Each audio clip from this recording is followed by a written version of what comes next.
Good morning, everybody. Bringing you the latest update. It is about a white, or in the common parlance, Caucasian, who is Syrian, who is Muslim, and is a businessman based in Turkey, who, in his own words, is also an Igbo man. He got into a conversation with a Nigerian from the Urhobo nation. The Urhobo nation is one of the nations that live to the west and south of the Igbo nation. This Urhobo man, based in Turkey, ostensibly or apparently wanted to buy what in common parlance is called African food or Nigerian food. And he began to chat online with this businessman with the name Emeka. Emeka is the commonest name, is the commonest Igbo name. In my family, we have several of them. I don't know if there is an Igbo family that does not have the name Emeka. It means a wondrous thing has been done by the great God. Chukwu Emeka is the full name. Emeko Juku, you all know him of blessed memory, was called Emeka. Emeka Mmadụ, our lawyer based in California here, of course you know him, and so on and so forth. He's a common Igbo name. So this guy that interacted with this Urhobo gentleman told him his name was Emeka. Eventually, the Urhobo man had to go to the store, to the African store, to pick up his purchases. And there, whom did he meet?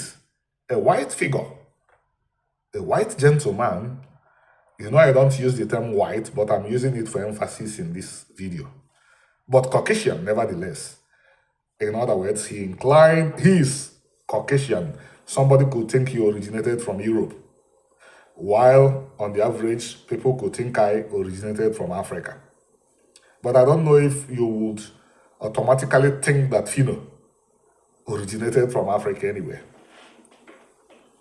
So they started talking.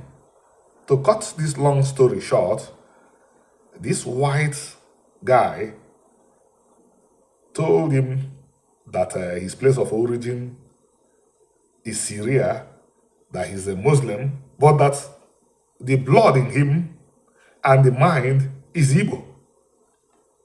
I had to listen 2 times to be sure of what I am hearing. This guy is not interracial. I would recognize people who are partly African, partly European. This guy is purely European, or, of course, he didn't look really contemporary Middle Eastern. He would look more European than Middle Eastern. I had to listen again and listen again.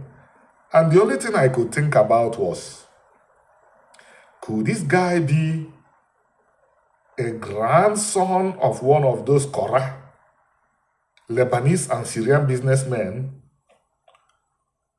who, alongside the Igbos and the British, controlled commercial activities in Nigeria pre and post-independence? There were 4 groups of very serious traders in Nigeria pre and post-independence. One was the Igbo people. The other group was the British themselves, who put the country together. The third and the fourth group were Lebanese and Syrians, and we called them Korah. I wondered if this guy could be one of them. I didn't think of any other possibilities for the simple reason that, why would I think of anything else? But I kept on wondering, how could a Syrian, a Muslim, say that he is Igbo by blood and by mind?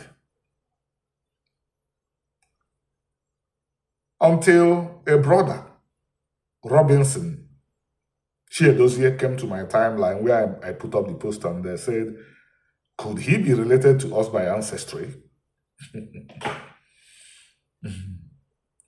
Then it occurred to me that this guy,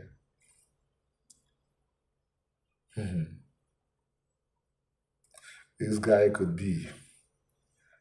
Better leave that part unsaid, you know.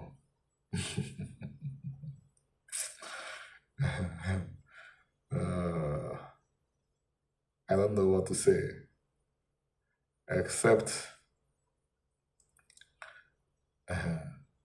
things are unfolding in a very important way. One of my most important colleagues, she is a lawyer based in Fort Lauderdale, Miami, Florida.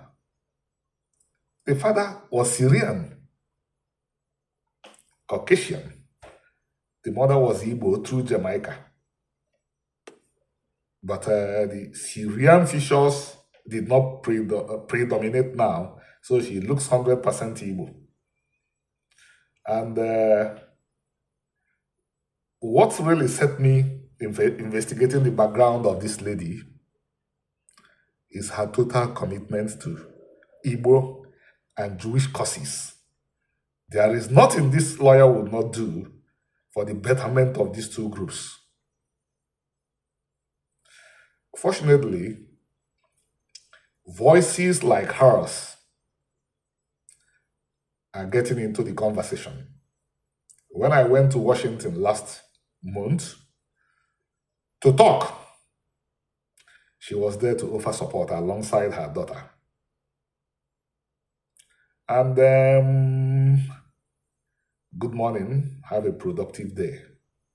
Thank you.